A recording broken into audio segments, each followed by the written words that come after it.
உலகெங்கும் தமிழரின் பிம்பம் உங்கள் TV.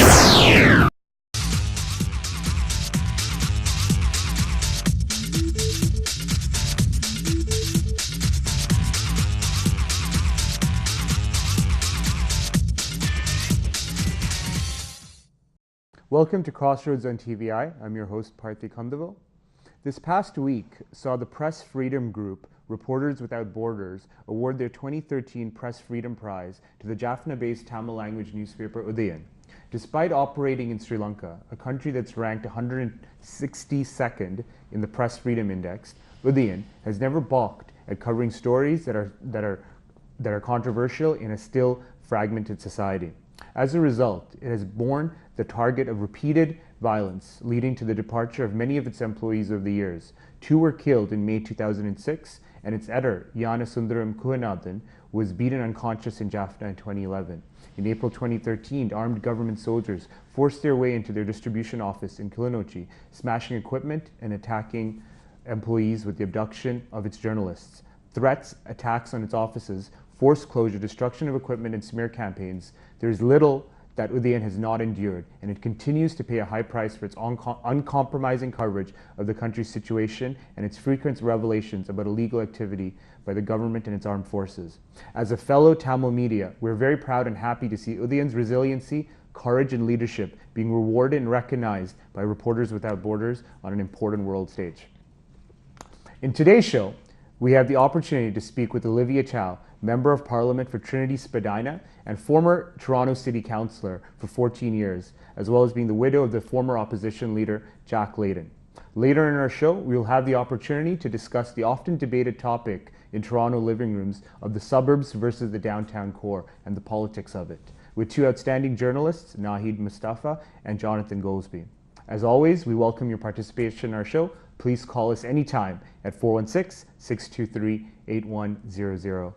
Welcome, Olivia. Thank you for making time and coming on the show. One of my memories of going back was in 2004, and there was a big rally our community was having at Queen's Park.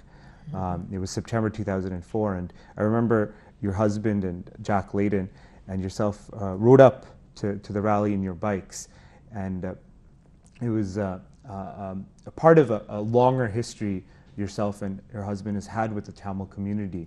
I was wondering, what are your memories and what has been your relationship and connection to our community? Oh, it's been long connections, very, very close working relationship. And first off, let me say that getting that award is just phenomenal. The Reporters Without Border. It takes courage, it takes conviction and passion to continuously, even though in face of danger, to tell the truth, to get the message out there. Just a few weeks ago, I was in Parliament Hill, and a good group of Tamils came up to Parliament and said that human rights, dignity is the most important. And this is before the Commonwealth conference, right? I'm glad our Prime Minister didn't go. We need to use our clout in Commonwealth and to push for free access to investigate the killings, the tortures, the disappearance, and we have to deal with the human rights violation that is in Sri Lanka right now. So long history, whether it's the July, the Black Sunday, the commemoration, the celebration, or during the terrible war, we were there standing shoulder to shoulder in solidarity with the Tamil communities. You know, as a former city councillor for 14 years, you have a certain experience with the city, and you know, in the last month we've seen a lot of turmoil facing our city and its reputation. From your experience, what do you think Toronto needs? Where are we at as a city right now? Well, we need to come together and not be so divided, right? that, as you said, the suburbs versus downtown, new immigrants versus people who've been here for a long time. We really are citizens and residents of Toronto. We must work together to make our city a better place to be. We need to see ourselves reflected in our governments, whether it's federal, municipal, or provincial government. I worked with the Canadian Tamil Congress to say to them, look, there's a good population of Tamils in the Greater Toronto area. You need your voice in Ottawa, in Queen's Park. And I was very pleased to see Radhika Sisibaisan being elected in Scarborough Rouge River in 2011. And there could be more. There could be a lot more. On the topic of the city, and in terms of one of the realities we all saw in the 2010 municipal election was a lot of the suburbs and Scarborough and Etobicoke in particular went for Rob Ford, and it revealed a disconnect between the suburbs and the downtown core. What do you think the downtown or the Miller years, the administration of the Miller years, could learn from that experience in order for us to have a more cohesive city? We have a growing gap in our city. The very rich, very rich. And then those down the bottom, they're struggling. And then you have a shrinking middle class, right? And there's a group of people that are feeling alienated with such high young unemployment among young people. Some young people are feeling that they can't contribute, right? Some new immigrants, they are really well trained. They're not able to practice the kind of job that they used to have in Canada because either their credentials not recognized or they can't get their first job experience in Canada. So there's a group of people that are left behind. What is most important in all levels of government is for us to come together and say that what can we do to create a city, a country, where everyone can prosper, where we can care for each other a bit more, where we can build a healthy community. That includes more community centers, playgrounds, libraries, and a lot of those services are missing in the suburbs, right? So people that live in the suburbs say, our public transit is not very good, the bus is not running on the weekends, we have to wait for a long time. I can't get to a shop to shop, or my kids can't get to a community center unless I drive. What happens if I don't have a car? So there's a sense of alienation of some of the people that feel a bit left behind. And I can understand that feeling. You know, as an MP in your recent years, you've led on many files dealing with cities and municipalities, and you know, there's a lot of talk and hope that you might consider running for the mayor of Toronto.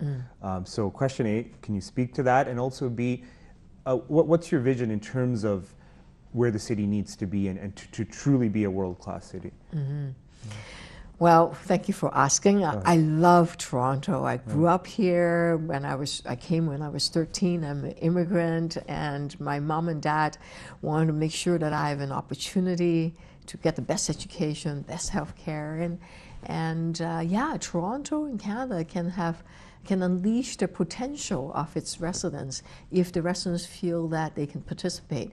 We need to bring the pride and dignity back to the city of Toronto.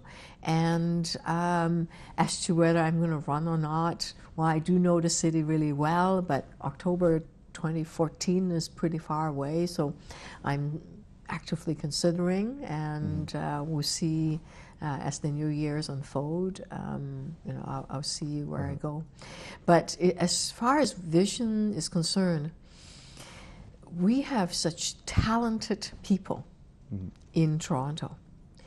We need to include them so that we can work together to get things done for people. And that has been my experience, bringing people together, no matter where they come from, what kind of skills they have. It's only through participation that we can create a better neighborhood, a better community. Young people, for example, I started the youth cabinet that is still going in the city of Toronto. So there are many things in structure that we can bring people together so they could contribute. As a former city councillor, you were very active in providing, in being critical and challenging the role of the police, and as a member of the Police Services Board. Recently, we've seen a change under the leadership of Bill Blair, as opposed to the Fantino years, where there were certain grievances and quite a bit of problems. And however, despite Blair's leadership, there remains a disconnect within certain visible minority communities, especially in the relationship between young colored males and the police. Recently, the Black community has launched a lawsuit against the Toronto Police for racial profiling. Beyond racial profiling, there's concerns of abuse as well. As a leader in the city, what would be your position or stance in terms of the relationships between the police and communities of color? I was at the Congress banquet where Bill Blair was awarded a special award recognition because during the Tamil rally out on the street, the police were working very closely with the community. And one of the key things in terms of policing is that the police force, whether it's OPP, RCMP, Toronto Police, they should have officers that reflect the community, right? So that there's better understanding, right? So that piece is important. The second piece that's really important is community-based policing, is connecting with the people they interact with. So the interaction is not only negative. There's also positive, and that they get to understand the neighborhood and the community that they police, no matter which levels of policing we're talking about. And thirdly, that's really important, is that police can't do everything by themselves. Whether it's RCMP, OPP, or Toronto Police, they need to bring the experts. So if they're dealing with people who have mental health issues, they need to find people that have that kind of expertise so that whether social workers or psychiatrists can come in and help, right?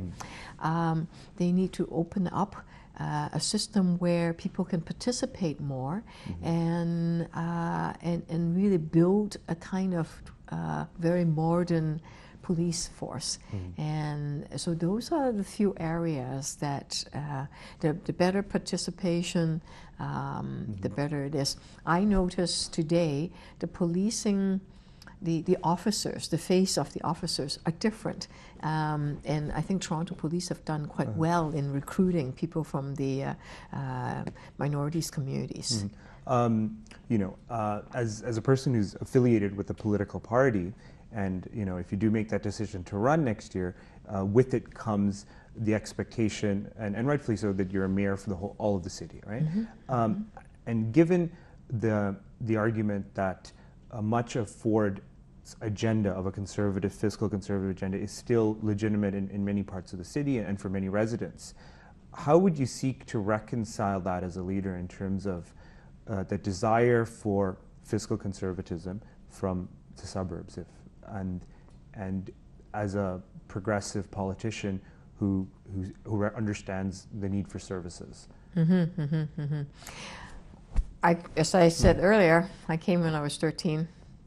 My parents were middle class, in Hong Kong. But my dad, even though he speaks fluent English, couldn't find a job because he was a teacher. He was a school superintendent. At that time, there was a lot of teachers. So he couldn't find a teaching job. He tried driving taxis. He tried all types of things. He wasn't able to land a job that really used his talents. My mom was an elementary school teacher and became a maid. So money was really tight, right? We had to watch every penny. And so for me, watching taxpayers' money is really important, because I come from the background that you save money for rainy days. So even when my mom and dad have almost close to nothing, barely making it, our family, we always have savings, and they still do. And it's not big, but it's a healthy cushion. Same thing in running a government. No matter which level of government, it's important to watch every penny because you need to treat taxpayers' money with respect. Having said that, we have to have a city or a country that is productive and prosperous, where people have the kind of service they need. So, for example, because of our traffic gridlock, we're losing $6 billion a year in GTA. So to invest in public transit means that we can unleash the economy, that we can have a better Toronto region, right? So there are many things. For example, investing in kids means that the kids are not going to be, they're going to grow up healthy, less health dollars, less spending on health, and you have smarter kids, right? So it's not a either or. You can be frugal, you can respect taxpayers' money, but you can also invest smartly. What are your thoughts on transit within the suburbs? The Scarborough subway has been the focal point of many a debate in the Toronto media. Yeah. However, in Scarborough itself, 9 of the 10 councillors voted for it. The provincial politicians supported the subway expansion. What's your position on it? Are you a fan of the previous LRT proposal or the current subway extension? You know, it's really unfortunate that we have ad hoc planning, meaning no planning at all, and that planning on these really important issues become partisan issue. It shouldn't be. What is needed most is long-term planning and funding. So because it actually starts from the top, right? Because Canada has no national transit strategy, no predictable funding. So how is the City of Toronto able to plan with the province if you don't know whether you're going to get enough money? And if you're going to get, let's say if you need $1 billion each year, if you know that you're going to get $1 billion each year for transit in the next 10, 20 years, then you can plan properly. But if you don't know, then you can say, oh, I only have this much, then I guess we have to do the LRT because we don't have any more money. But you have more money, well, maybe we can do more, right? So the whole problem of, look at Eglinton, dig a hole, fill it in, dig it again, you know, and a lot of talk, not a lot of action. It started because we don't have a strategy, we don't have a plan in the top level, and that it lurches from every time there's an election that's approaching, money gets thrown out, and then it disappeared. That kind of planning is just a recipe for disaster. It's wasting money, right? In terms of the, because of the flip-flopping, I think the city or province collectively lost quite a few millions of dollars because of all the sunk costs. I think it was like $80 or $90 million of money that have gone down the drain because, yes, we're going to do this. No, we're not going to do that. So at the end of the day, we have to look at the books and see what is doable.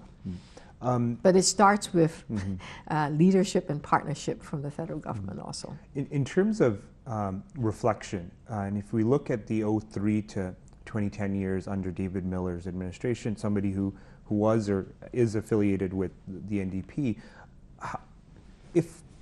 if mayor, what would you learn from those 7 years in terms of governance and leadership and being the mayor of the city, in how to? 2003, actually, I was still on council. It was Mel Lastman. So I worked with Mel Lastman. I was the city's first children and youth advocate. And I was appointed in 1998. That's when we increased the number of kids that can get into a breakfast program or a nutritious meal in school. Is now 140,000 kids in Toronto that can get a healthy snacks or meal in school. We make sure that kids get dental care for free, right? So that, because you know, having a toothache is pretty painful. We had better after-school activities. We piloted something that became all-day kindergarten. The province then took it over, all-day kindergarten. So under Mel Lastman, different ideology, right? You know, but we could work together. The unique things about municipal government is you can work together. It doesn't matter what party you are, whether it's NDP or Liberal or Conservative, you all come together. I can't quite say that of the place where I am now, the House of Commons. It's much harder to work together because it's more confrontational. The Miller years, he got elected in 05, I think, 04. I left by the time I became an MP, I left in 05. So I only worked with him for a year. And during that time, I was the vice chair of TTC, and I helped to say, well, we need new subway cars. So right now we have new subway cars that on the Young Line.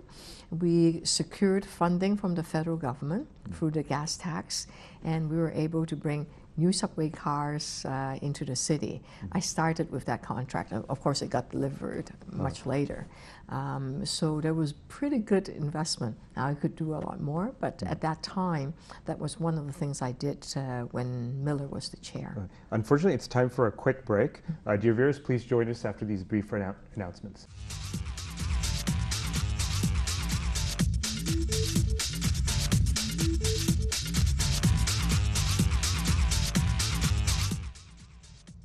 Welcome back, dear viewers. We're joined with Olivia Chow in our studios.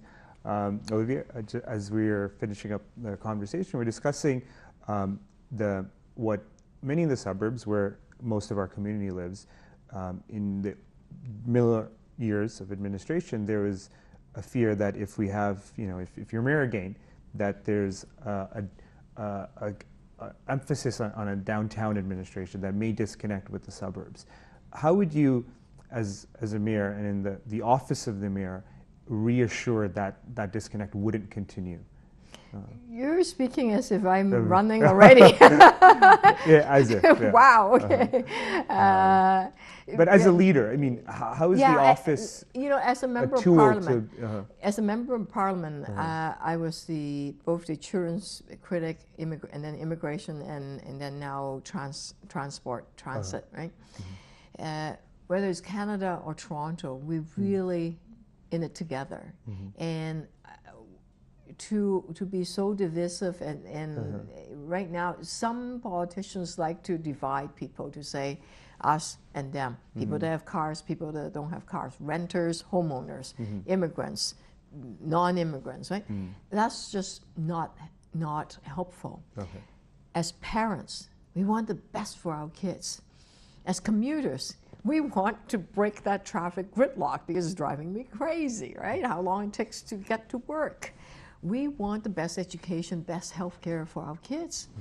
And yeah, in some parts of Toronto, some of the services are not as good. So don't have the kind of fair services. Some neighborhoods are left behind, which is why one of the things I did when I was in the city was to make sure that in the priorities neighborhood, that there was young people that get hired. They get hired to teach 6 to 12 years old after school activities. So that means in each of these neighborhoods, they get a role model with these young people. You create youth employment, and the 6 to 12 years old are no longer latchy kids. They learn a skill, whether it's basketball or swimming.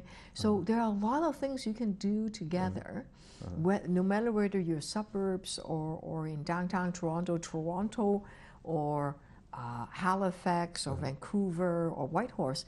All Canadians want the best for the children. In the area of leadership, how do you view the office of a leader, whether it's mayor or prime minister, premier, as someone that prioritizes spending time in various communities and leading on big picture issues, or someone working in the context of City Hall, working with councillors and working through the details and the nitty-gritty and pushing policy that way? How do you view leadership in that context? That's an excellent question. A good leader set a direction, set a vision, and have firm values that sustain that. From there would be policy that fits into a vision. If you just take action without a clear direction, that's not very helpful, right? You just it's going all over the place. So you have to have a vision, have a firm values. Then you have policies. Then, of course, you need to bring together the citizens, the politicians, and the public servants. It's just when all three come together, you deliver the best service. If you just have the administration and the politicians making decisions, then that's not democratic. You're losing the people. Mm-hmm. If you don't set a direction with the politicians, then it becomes muddied, right? Mm-hmm. So that's real participatory, whether it's budgeting or making key decisions. Mm-hmm. You need to bring people together. The youth cabinet, because of their involvement, the youth services in Toronto is that much better, right? I wish the federal government do exactly the same thing, that they allowed more citizens, encouraged more citizens to participate, rather than Stephen Harper say this, and thou shalt obey. That's not the best way to govern. Speaking of Harper and the federal government, recently we had a few by-elections where we saw the Liberal leader, Justin Trudeau, quote or maybe misquote Jack Layton's famous words about hope, and that his party was representative of hope over fear. What are your thoughts on that? Is that legitimate? Was that okay? Well, we should drop our fear of each other, of whichever party. In the federal scene, it is important to focus on, it's really Stephen Harper that's the government, right? He's the prime minister, and we don't agree with his policies. He's the one that we need to focus on. So let's not fear each other, let's work together. Jack's words of that love, hope, and optimism, together we can change the world. And a big part of it, other than being loving, hopeful, and optimistic, is that together, we need to work together in order to create a better world, a better city, a better community. So we each has our role to play, whether we're politicians or community leaders like you, community activists, serve our neighborhood, serve our city, and then together we can have a much better country, or better Toronto. On the topic of Jack, how do you remember Jack? I know it's obviously a tough question and emotional one. It's been 2 years, and how do you remember Jack in your political life and personally? He loved people. he loved, and he's also very strong in his principles. And when in the Tamil community, no other leader would come out to welcome the Tamils into Parliament Hill. I think there was like 10 or 20,000. It was a huge number of people, of Tamils coming to Parliament Hill and said, hear our cry, hear our voices. And no leaders had the courage to go outside to say, yeah, we're listening to you, we understand what you're feeling. Jack Layton had the courage of his conviction to say, I'm with you, right? And that's the key part that we all need to do. Ultimately, why do we serve? We serve because we want to give back to the community. I've been very blessed as an immigrant. I want to give back to the community. That's why I took on public life. And I think the key moment you already mentioned about Jack is that his life is constantly about how can we make a better world for other people? How can we bring happiness to everyone? So that's the constant reminder that I have. And finally, my last question is on the topic of cancer.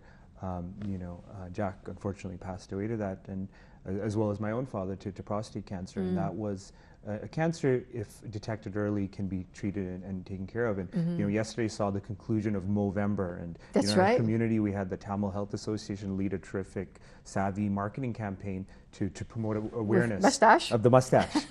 Something close to a lot of Tamil hearts, the mustache. Yes, so, yes.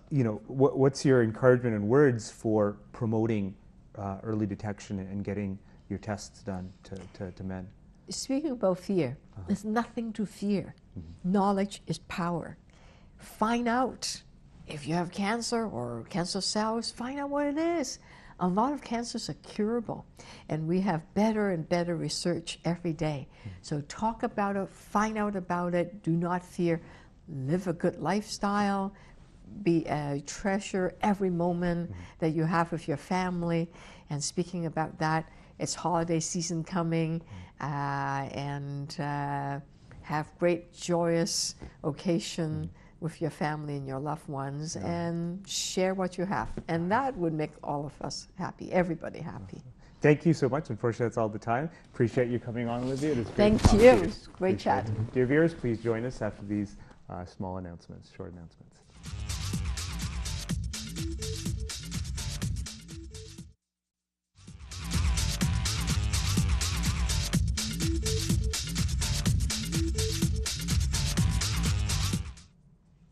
Welcome back, dear viewers. I'm now joined in studio with Nahid Mustafa, a freelance journalist and broadcaster, and Jonathan Goldsby, a writer for Toronto Now and the National Post.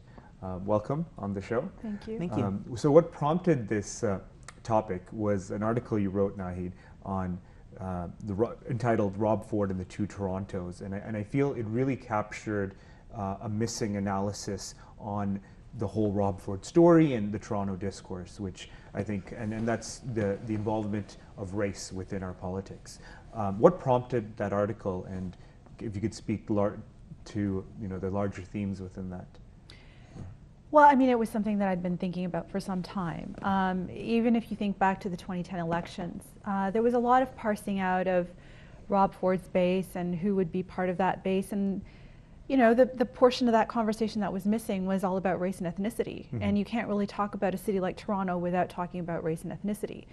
And then, but in a way you kind of learn that that's not a conversation that media tends to have. I mean, you'll find that conversation within ethnic media, but you won't find it really in mainstream media. And so when this whole controversy with Rob Ford started up again, and there was all kinds of coverage and it had gone international, I started to see a lot of references to Ford Nation really as the American Tea Partiers, and references that were more sort of Americanized in terms of who these people were and why they were voting for somebody like Rob Ford. And I thought that it was, this was something that was a big, giant missing thing in the common discourse. And so when The Atlantic asked me to write a piece about it, and so that's what I wrote about.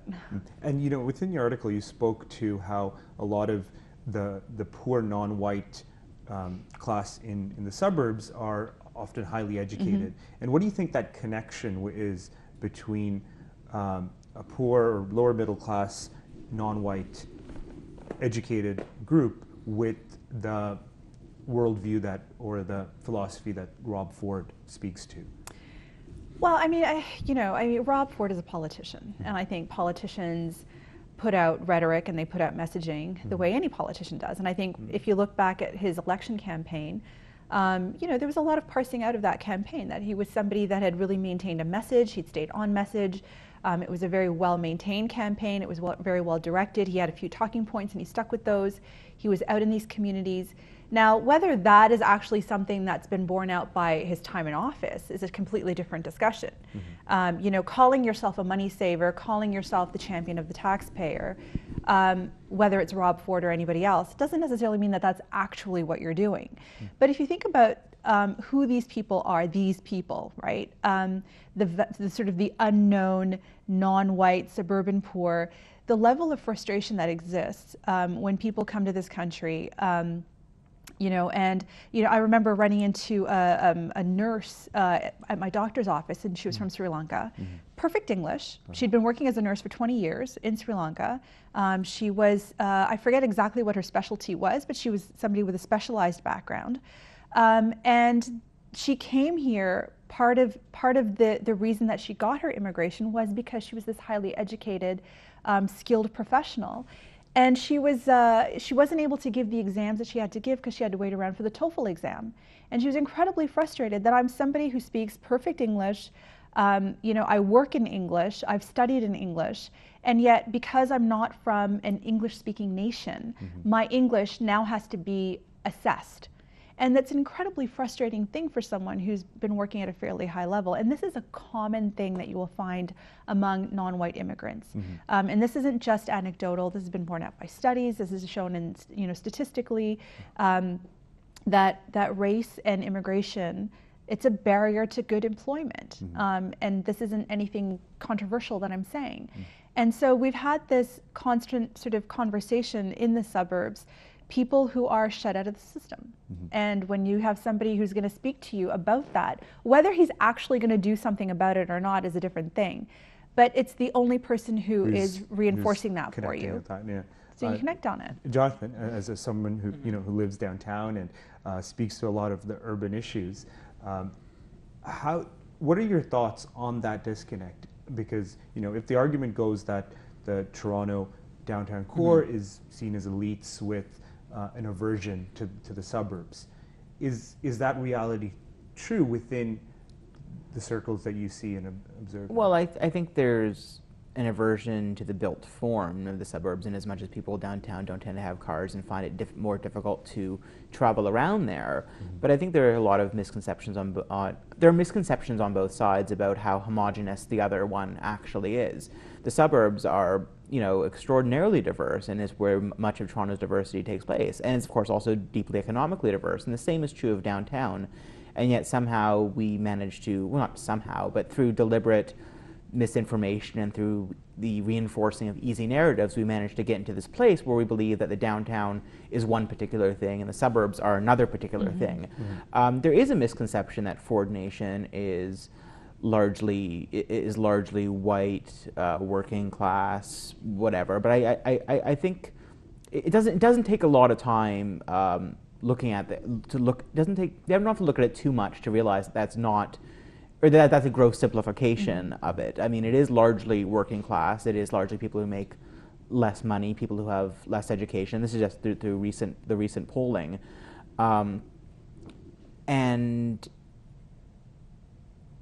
you only have to go to one Rob Ford event, whether it's a Ford Fest or anything else, to see that his base of support is, I think, much broader, or much more just diverse in several different senses than you might otherwise expect. Do you feel the downtown left or those who are supportive of Miller are aware? And something I was trying to prod with Olivia is that if there's been any critical reflection from the downtown core on that disconnect, and if they're aware of it and willing to acknowledge that Ford was able to come about because of Miller's administration and arguably his neglect of the suburbs.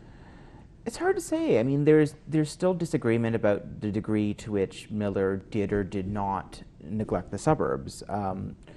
Miller had a significant understanding of class, but as one of his former allies put it to me, he didn't actually have much of an understanding of race. And to me, I can't quite comprehend how someone could be conscious of one thing and not the other in Toronto. But I think that is something that we're clearly more, that people are clearly more thinking about this time. People don't want a repeat of 2010. Then there's the question of, well, Miller's policies, some things such as Transit City, were to a large extent about helping the suburbs integrate with each other, integrate with the downtown, and actually trying to create this connection. On another level, it was, looking at it critically, it was about imposing a certain idea of a streetscape, a certain urban landscape on an area that maybe didn't necessarily want it. As we saw with the Scarborough subway debate. Well, exactly. I mean, although that was also, but of course, with regard to LRT, subways, Transit City, there was also so much misinformation in there that it's also difficult to tease out exactly which things about a given plan were appreciated, which things were rejected, because so many people had deliberately sowed misconceptions about what it was supposed to be. So I think Miller and his people thought they were helping the suburbs, and I think to an extent they were in putting that out. A lot of the discussion, even during the last election, was about the failure of any sort of messaging, the failure of communication. But arguably the problems or the issues go quite beyond that. And do you see a sense of reflection and critical analysis by the downtown left or those in that camp? There's been several years of reflection on who are these people who like Rob Ford, or who liked Rob Ford, or who voted for him. How did he do this? What did he manage to tap into? And one of the more remarkable insights from some focus groups that were conducted shortly afterwards was that there was a surprising overlap between people who supported Rob Ford and people who supported Jack Layton. Clearly their ideologies could not be any more separate, but it was this idea that this particular person identified with the little guy identified with the working populist class. kind of, I mean, neither Rob Ford nor Jack Layton are themselves working class, nor do they come from backgrounds of that type. But they both managed to cultivate this level of identification, and that both greatly benefited from it. On that levels of connection, Nahid, you ended your piece with a question asking that would, if this disconnect isn't addressed or seen to, that another era of Rob Ford may come about. Do you feel that is being addressed now in the current post-scandal context of? Well, I mean, just to pick up on a point that Jonathan made about this idea that, what people care about is being talked to, right? Not talked about, not talked over. They want to be talked to. And so whether it's Jack Layton or it's Rob Ford, the idea that there is somebody who is looking you in the eye and is standing where that old expression, you stand where you sit, right? Who's in your neighborhood, who's standing in front of you, who's eating with you, who is saying to you, I get what you're saying. Now, this is, a lot of this is just politics, right? I mean, a good politician knows how to do that, the marketing of oneself in these various communities. But the idea that non-white people or immigrants want this any more or less than white Canadians. I think that that again feeds into this notion that somehow people of color are substantially different than white people, and they're not. We all want to be connected with, and we all want to feel that the person that we're showing support to understands our needs. Now, the issue is those needs are different, right? I mean, if you're living out in the suburbs, whether you're a person of color or you're a white person, you're going to have certain overlap of needs because of where you live, just geographical needs, right? If you're a person earning a certain amount of money, you're going to have particular needs. If you're poor, you're going to have particular needs. Race does come into this in various ways and in various subtle ways and sometimes in various overt ways. We'll see that, for instance, in the Black community, whether you're rich or poor, you face a lot of the same kind of racist barriers that, and class is not a bar to that. And so I think it's really a matter of anybody who wants to be a leader in Toronto has to understand who lives in this city. And 2/3 of the votes in this city lie in the suburbs. If you don't understand that base, then you're not going to win. It's just mathematically impossible that you're going to win. Now, are people discussing this because they don't want another era of Rob Ford? And even that, I mean, that was more of a rhetorical thing that I ended the piece on. I'm not necessarily sure that that's a real thing. But the idea that you can stand for office and you can try to make inroads into communities that you don't understand, and you're only doing it for the vote. People aren't stupid, right? But on that topic of another Rob Ford era is that certain polls have shown his support in the high 30s and some in the low 40s. Does this, within non-white communities, this scandal and embarrassment, as some have called it, and rightfully so, hold a candle in terms of non-white, decision-making processes for next year? Like, is this seen as perhaps par for the course in terms of politics they witnessed in their own homelands? What are your thoughts on that? I don't think you can say definitively. I mean, there are no numbers out there. There's no polling that's been done about this. I mean, one can speak anecdotally, of course. Yeah, I mean, sure, there are people coming to this country from places where scandal is includes murder and mayhem and all kinds of really horrible things, embezzlement and corruption and this, that, and the other. And sure, maybe by that standard, what he's done looks kind of small and insignificant.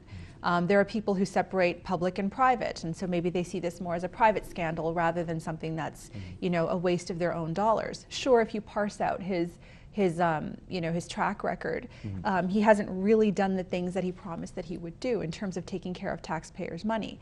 The idea that one can say in a blanket way that these communities won't support him because they feel that this scandal is somehow small compared to where they're coming from. I wouldn't even hazard a guess on that. Jonathan, your thoughts on that? I likewise can't speak to what his current support is like among ethnic communities in relation to what their personal experiences with or personal experiences with or contact with scandal may have been. But his polling right now, I mean, his approval rating is in the low 40s, but that's quite different from his re-election numbers and the numbers of people who would say they would vote for him if he were to run again. That tends to be in the 20s these days, which is about as low as it has gone and as low as it could go. I don't.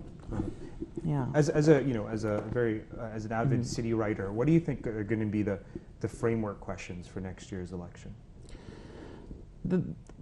One of Rob Ford's greatest advantages and his greatest disadvantages is that the election will be about Rob Ford.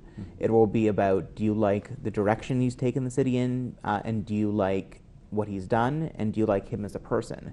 And so we see there are people who are trying to run as Rob, essentially riding on all of his policies, riding on all of his directions, riding on his messages, but without being, someone who has used crack cocaine while in office.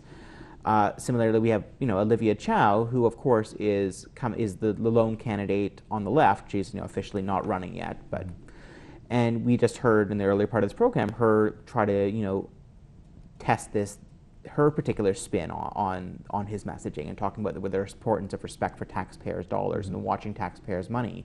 And so if the election really does once again become about watching taxpayers' money, that is a significant boost to Rob Ford. Whether that means he'll win it's very unlikely he will win, but it can only work in his favor if the election is about him and his own ideas, because he will always be the best Rob Ford. Unfortunately, it's time to wrap up, as it's a live show, but thank you, Nahid and Jonathan, for coming on to our Crossroads on TVI. Dear viewers, as our community plants deeper roots in Canada, we create and recreate our Tamil Canadian society. It's important that we better and further understand our past, present, and future. I hope today's show helped shed some light on that. Thank you for tuning in. I'm Parthi Kandavel. Have a good week.